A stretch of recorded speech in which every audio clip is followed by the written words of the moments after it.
HOA burned down my home for refusing them, finds out I'm a judge. The fire spread faster than I could breathe. The sky glowed red above my street, and the HOA president stood there, smiling, like this was all part of her plan. They thought I was weak. They thought I was helpless. They thought this fire would silence me forever. But what they didn't know was that I had a power they could never control. And when I revealed who I really was, their entire world turned to ash. Welcome back to Beyond HOA. Today, I have a story that will make you question just how far a neighborhood can go. My name is Daniel. I live in a quiet suburban street in the U.S. I moved here thinking I was buying peace. But instead, I walked into a battlefield by day. I wear a robe and pass judgment in a courtroom. But in my own neighborhood, I became the target of a petty, ruthless HOA board. And this is how they tried to break me, but ended up destroying themselves. I never thought my home, the place I worked for my entire life, would turn into ashes because of something as small as an HOA fee. But that night, standing on the street barefoot, with smoke filling my lungs, I realized this was no ordinary neighborhood dispute. It was war. The HOA president stood at the end of the street, arms crossed, lips pressed tight, watching my house burn as if it was a movie she had been waiting to see. Her eyes didn't blink. Her smile was faint, almost hidden. But I caught it, and I knew this was not an accident. The other board members stood beside her, pretending to whisper, pretending to look shocked. But I could see the truth in their faces.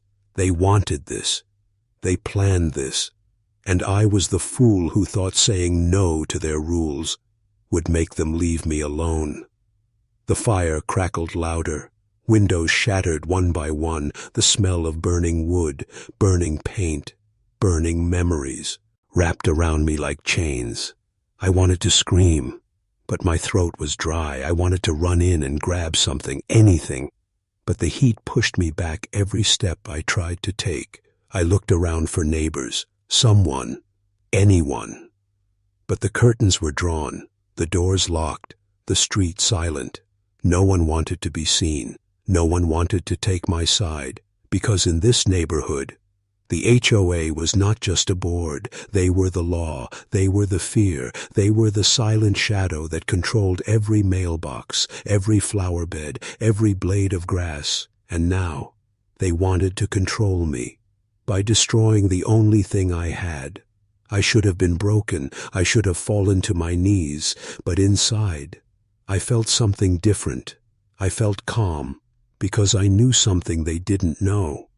I wasn't just another homeowner they could bully. I wasn't just another name on their target list. I was a judge, and they had just made the biggest mistake of their lives. But in that moment, I stayed quiet. I let them think they had won, because sometimes silence is the sharpest weapon. As the fire swallowed the last pieces of my roof, I thought back to when it all started, the letters, the fines, the meetings I never attended, the threats whispered between neighbors, the eggs thrown at my window, the trash left on my lawn. It was all leading here. It was all pushing me to break. But they forgot one thing. Judges don't break. Judges wait. And when the time is right, judges strike. The smoke grew thicker. Flames lit up the night sky like a beacon. I could hear sirens in the distance. Finally, but the HOA president didn't move. She stood her ground, watching me, like she wanted me to see her power. One last time. Her lips finally moved. I couldn't hear the words, but I knew what she said. This is what happens when you don't join us. That was the moment I knew. This wasn't just about money. This wasn't about rules or lawns or property values.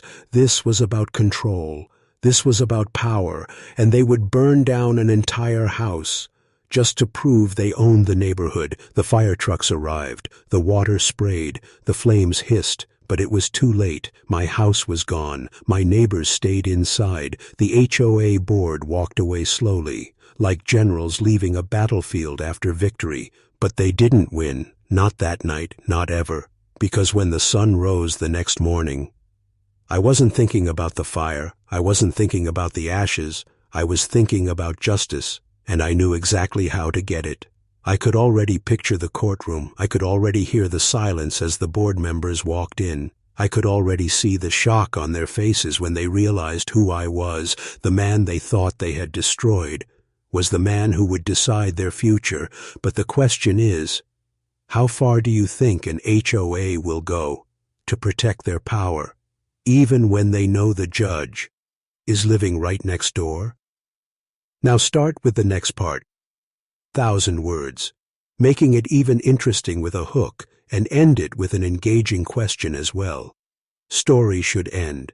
Till 7th part. Don't break the rhythm. Hum nay. Continuity. Main story likhni hai kisi part mein ye nahin batayenge, something like in next part, etc. The letters stopped being polite. They stopped pretending to be warnings. Now they were threats written in ink. Every morning, I found another envelope waiting for me, taped to my car, shoved under my door, stuffed into my mailbox like poison disguised as paper. The words grew sharper each time. You are a danger to this community. You must comply or pay heavy penalties. You cannot live here without following the rules. At first I ignored them. I stacked the letters neatly on my desk, one on top of the other. But then they escalated. One night I heard a knock. Not the kind of knock that neighbors give, not friendly, not casual. This one was hard, heavy, deliberate. When I opened the door, no one was there, just another note, taped to the wood. Join us or regret it. The ink looked darker than usual, as if the hand that wrote it pressed too hard. Driven by anger or fear, I folded the paper slowly, slid it into my growing collection, and closed the door without a word. But inside, I felt something shifting. This wasn't just about compliance anymore. This was personal. This was war in the shadows.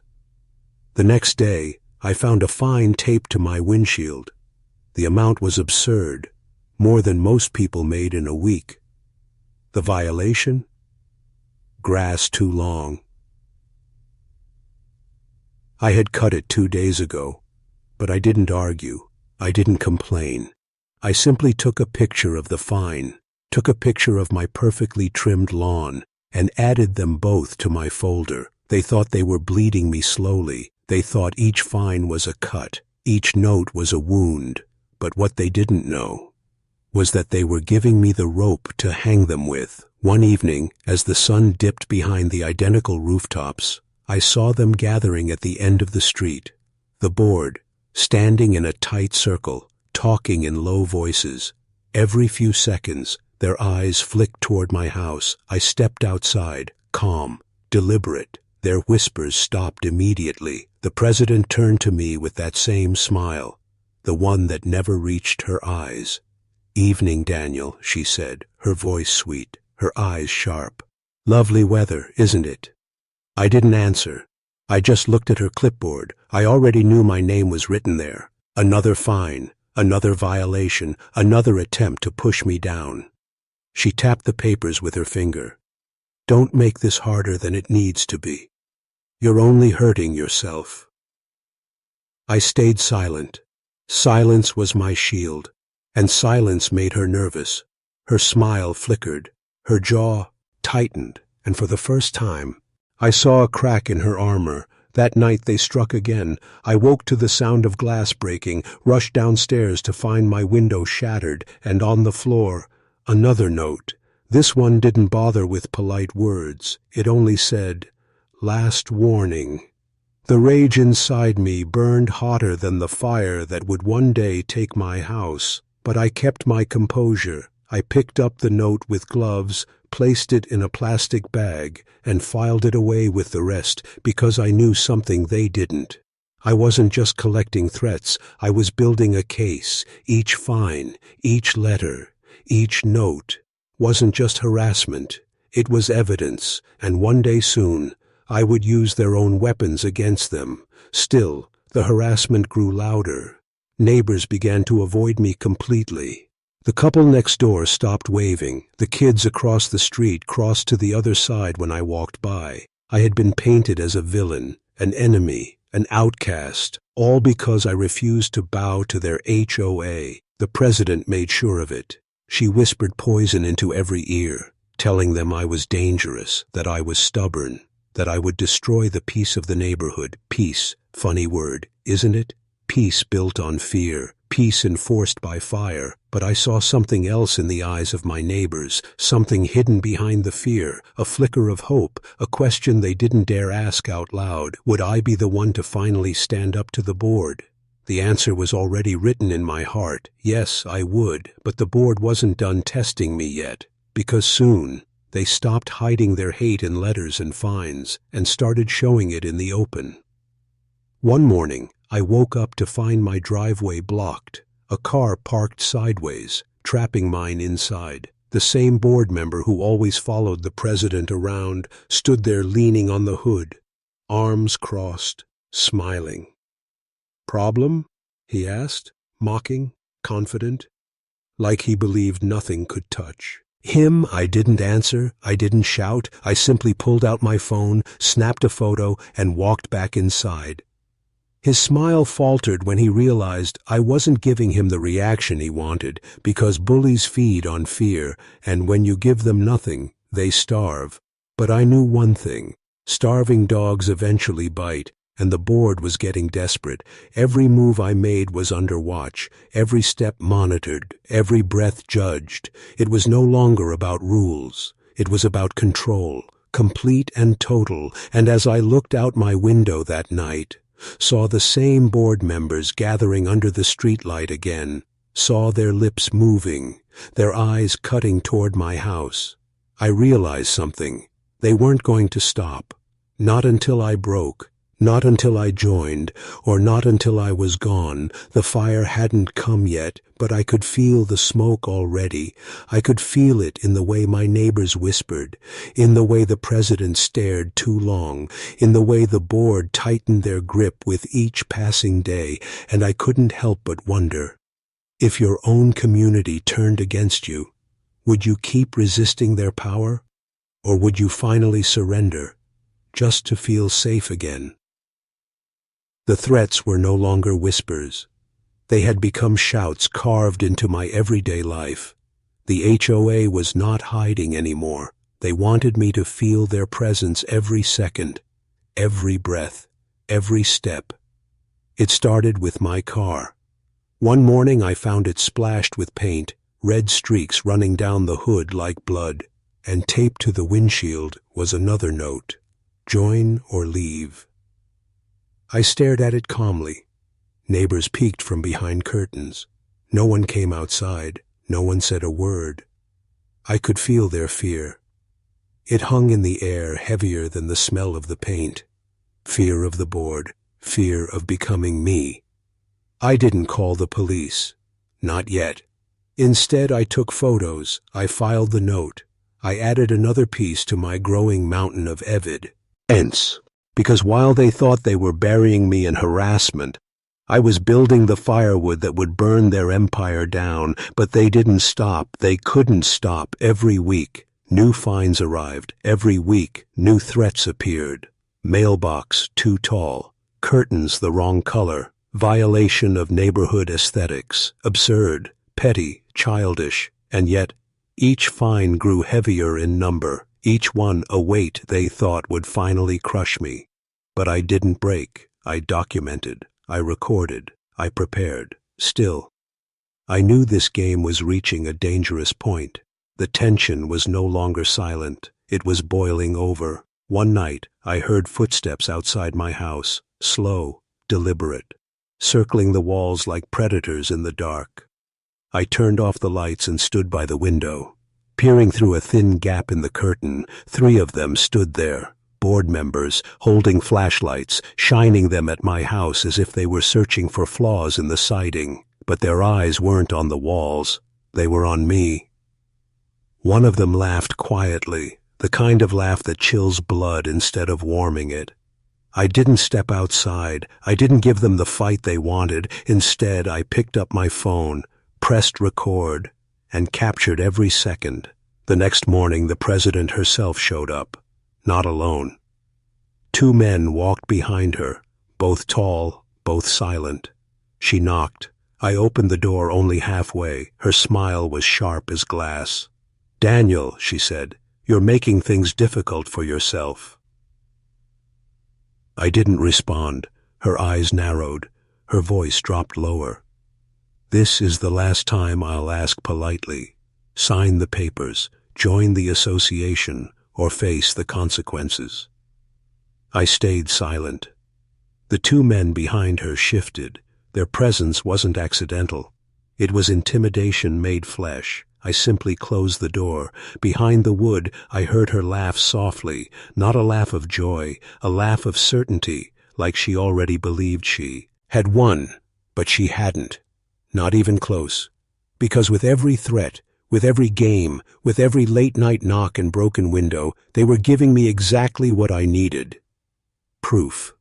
Still, I could feel the storm brewing. The air itself seemed heavier when I walked outside. Neighbors wouldn't even look at me now. Some whispered behind fences. Others crossed the street when I passed. I was the villain, the outsider, the warning story parents told their children. Don't be like him. Don't fight the HOA. But in their eyes, in those brief stolen glances, I also saw something else, a spark, a tiny flicker of hope, because maybe, just maybe, if I stood tall, they wouldn't have to bow forever.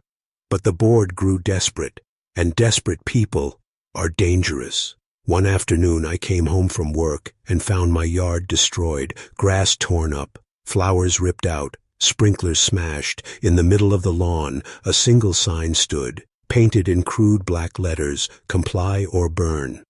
The word burned into me deeper than any flame could. Not fear, but fury. I walked slowly across the ruined yard, pulled the sign out of the ground, and carried it inside. It wasn't just evidence anymore. It was prophecy, because I knew then they were planning something worse, something final. And yet, I didn't run. I didn't hide. I didn't break. I sat at my desk that night, flipping through the stack of letters, notes, photos, videos, each one a nail in their coffin, each one a step closer to justice. The irony was almost beautiful. They wanted me gone, but the harder they pushed, the stronger my case became. Still, I couldn't ignore the feeling that grew heavier each night, that something big was coming, that they weren't satisfied with broken windows and destroyed lawns, that they were planning a fire. Long before the flames ever touched my home, and I couldn't help but wonder, if you were in my place, would you fight back openly and risk everything? Or would you stay silent and let the storm destroy you first? The night was too quiet, the kind of silence that doesn't calm you. It warns you. I sat at my desk staring at the mountain of evidence I had gathered. Pages of fines, photos of damage, videos of threats, every piece like a puzzle waiting to reveal the full picture. But deep inside, I already knew the ending they wanted for me. Not in court, not with words, but with ash. The air smelled different that night. Thicker, heavier, like smoke hiding far away, but creeping closer. At first I thought it was imagination, the paranoia that weeks of threats had planted inside me, but then I heard it. A faint crackle, a sound that doesn't belong to silence, the sound of something eating, consuming. I rushed to the window, and there it was, flames crawling across my porch, orange fingers reaching upward, hungry, desperate. For 1 second my body froze, not in fear but in disbelief. They actually did it. They set my house on fire. The world slowed. I could hear every sound, the pop of wood splitting, the hiss of heat eating air, the faint sound of footsteps running away into the darkness. I grabbed my phone, called the fire department. My voice calm, steady, almost too steady. "There's a fire. My address is—" "Yes, hurry."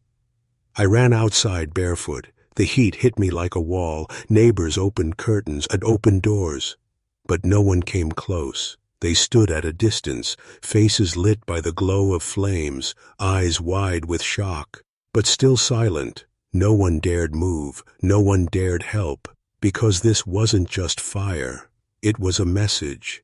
The HOA had turned my home into a warning sign, and everyone in that street understood what it meant. I stood there watching the flames swallow the house I had built with my own hands. Memories burned, walls collapsed. Years of my life reduced to smoke climbing into the night sky. But I didn't cry. I didn't shout. I didn't beg. I watched, and I remembered every face I saw in the shadows. When the fire trucks finally arrived, it was already too late. The house was gone. Black bones of wood collapsed in on themselves, ash floating like snow in the air. One of the firefighters asked me if I had enemies, if I knew who might have done this. I just stared at the ruins and said nothing because I knew, and saying it now without proof meant nothing. But here's the irony they didn't know. Yes, they burned my home. Yes, they took everything material from me.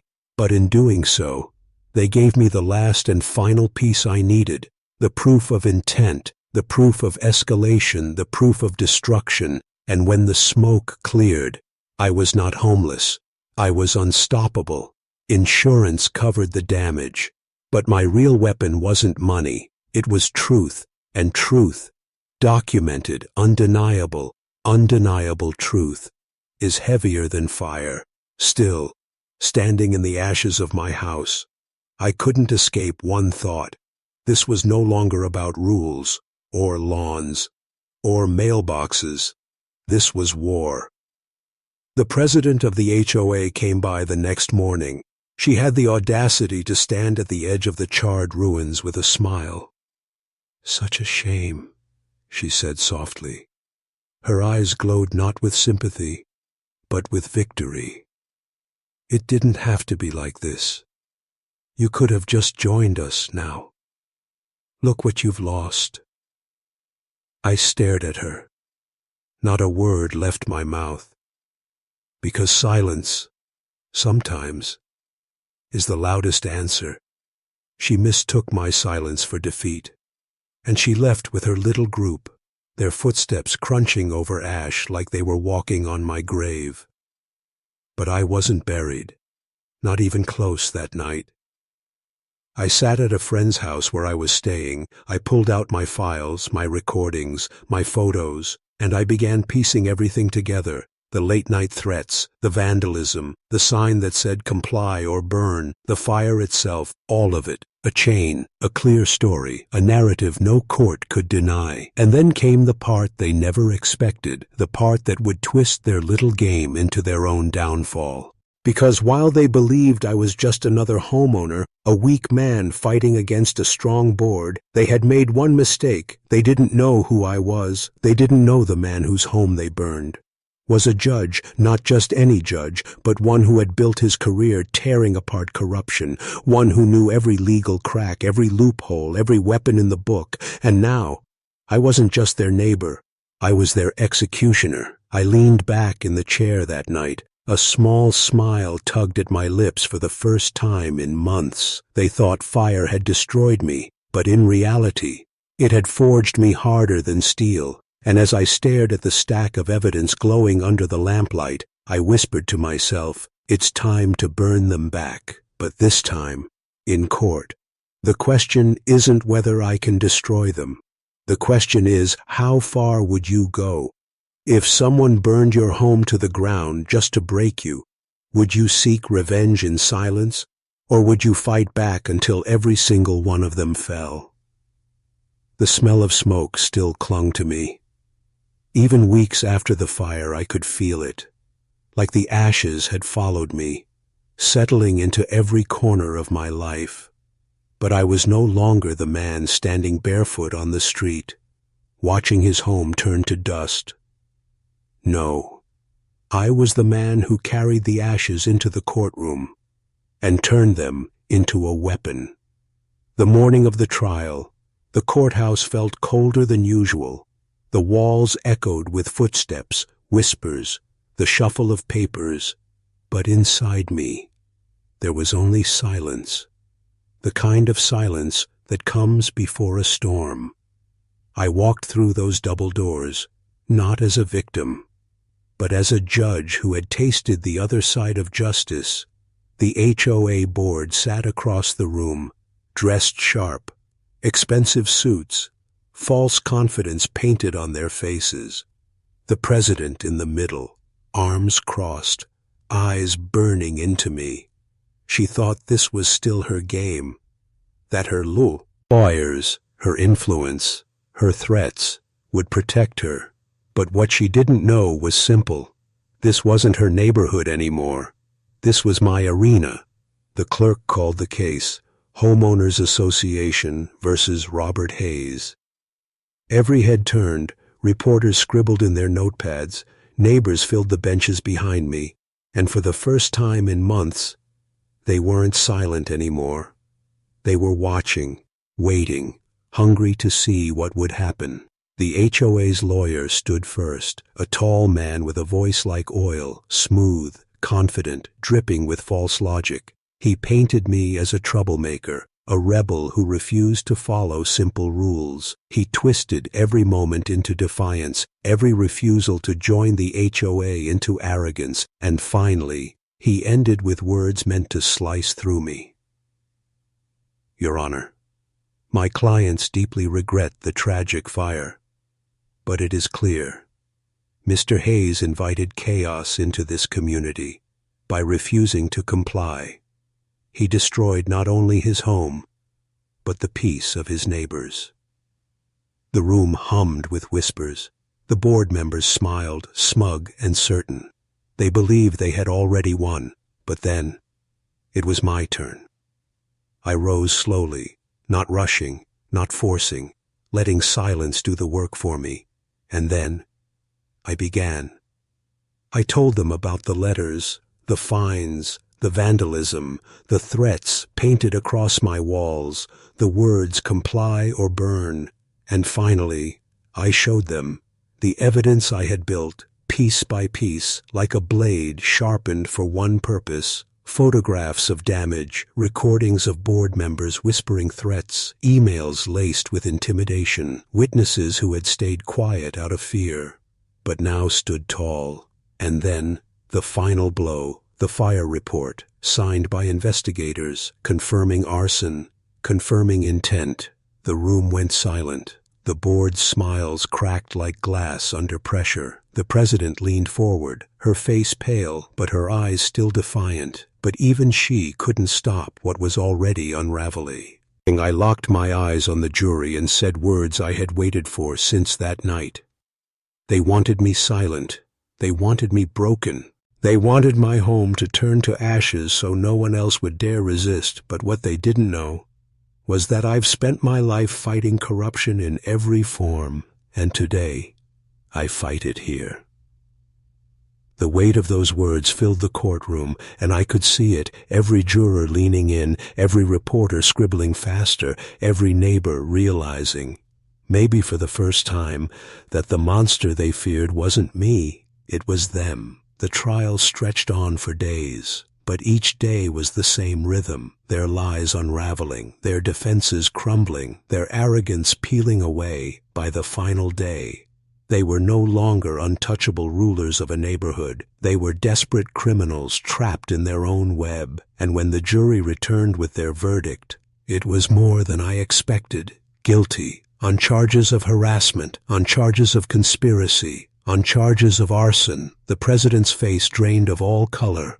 The lawyer lowered his head, and the neighbors, the ones who had once watched in silence, erupted into whispers of relief. But even as victory wrapped around me like a long-awaited storm passing, I didn't smile, because victory in court is not the same as victory in life. My home was still gone, my memories still dust, and my trust in humanity still broken. The judge sentenced the board to prison terms and heavy fines, but I didn't hear the numbers. I was focused on something else, the look in the president's eyes as she was led away. Not fear, not guilt, but hatred, a hatred that told me, even behind bars, she would dream of revenge. And I wondered, as I walked out of that courtroom, was this truly the end of the war, or just the end of one battle? Because when people like that lose power, they don't forget, they don't forgive, they wait. And so I leave you with this question. If someone tried to destroy you, burned everything you owned, and then lost everything themselves, would you feel satisfied with their downfall? Or would you still feel the urge to watch them suffer more? The verdict echoed in my ears. Guilty, guilty, guilty. The words should have felt like freedom, like the chains had been cut, like the nightmare was finally over. But as I walked out of that courthouse, I realized something I never thought I'd admit. Justice doesn't heal. It only punishes. The cameras flashed, reporters shouted my name, neighbors reached out, patting my back, whispering things like, "We're proud of you. You saved us all." But I didn't feel like a savior. I felt hollow, like the fire had burned not just my home, but something deeper inside me. Weeks passed. The HOA was dissolved. The houses stood quiet. No more threats taped to doors, no more fines, no more secret meetings in the clubhouse. For the first time, the neighborhood felt free. But freedom is a strange thing. It doesn't erase scars. Every morning I still woke up expecting to see smoke. Every night I still checked my locks twice, sometimes 3 times. I still heard the sound of crackling flames in my dreams. The shouts, the smell of ash, the laughter I swore I heard that night as my house went down. I tried to rebuild, brick by brick, but rebuilding a house is easier than rebuilding trust. Neighbors approached me with cautious smiles. Some wanted to thank me, others wanted to apologize for not standing up sooner, and I accepted their words with a nod. But inside, I wondered if silence made them just as guilty as the ones behind bars. The strangest thing, though, was the letters. Even after the trial, even after the prison sentences, I started getting them. No return address, no handwriting I could trace, just short, sharp sentences. You may have won the court, but you haven't won the war. Fire cleanses. It will come again. The HOA is gone, but we are not. At first I thought it was paranoia. Maybe my mind was twisting shadows into threats. But then one evening I found something on my doorstep, a single matchstick placed neatly on the doormat. Waiting for me, my blood turned cold, and in that moment I realized something terrible. The HOA was gone, but hate has no expiration date. I doubled security, cameras, alarms, reinforced doors, but fear doesn't care about locks. It seeps in anyway, like smoke under a door. One night, I stood at my window, staring out at the cul-de-sac, the same cul-de-sac that once looked so perfect. So peaceful, the trimmed lawns, the polished mailboxes, the painted fences. Now to me it looked like a graveyard of secrets. And then I saw it, a figure standing under the streetlight, still, silent, watching. When I blinked, it was gone. I told myself it was my imagination, that trauma makes ghosts out of shadows. But deep down, I knew better, because some fires never die. They smolder in the dark, waiting for oxygen. I thought about leaving, selling what was left, walking away from the ashes of my old life. But then I realized, if I left, they would win. They would claim not just my house, but my spirit. So I stayed. I rebuilt. and I wore my scars like armor, neighbors began to treat me differently. Not just as the man who survived, but as the man they now feared in a different way, because they knew. I wasn't just another homeowner anymore. I was a judge who had tasted revenge, a judge who had seen what power does to people, and a judge who could wield that power like a blade if I chose to. Sometimes, when I walk past the empty HOA office, I pause. I imagine their meetings, the whispered plans, the petty arguments turned deadly. And I think about how thin the line is between community and cult, between leadership and tyranny, between rules and ruin. The board members sit in prison now. Their empire turned to dust, but in my heart, I know their story doesn't end there. Prison doesn't erase hatred, it concentrates it. And if I've learned one thing, it's that ashes never forget. One day, may be years from now, one of them will walk free, and when they do, they'll remember me. They'll remember the man who turned their game against them, the man who burned them back without ever striking a match. So I live with that knowledge, that uneasy balance, that haunting question, did I win or did I just survive long enough to fight again? And maybe that's the question you should ask yourself too, if your enemies were punished but not destroyed, if justice came, but the threat still lingered. Would you finally feel safe, or would you live every day waiting for the smoke to rise again?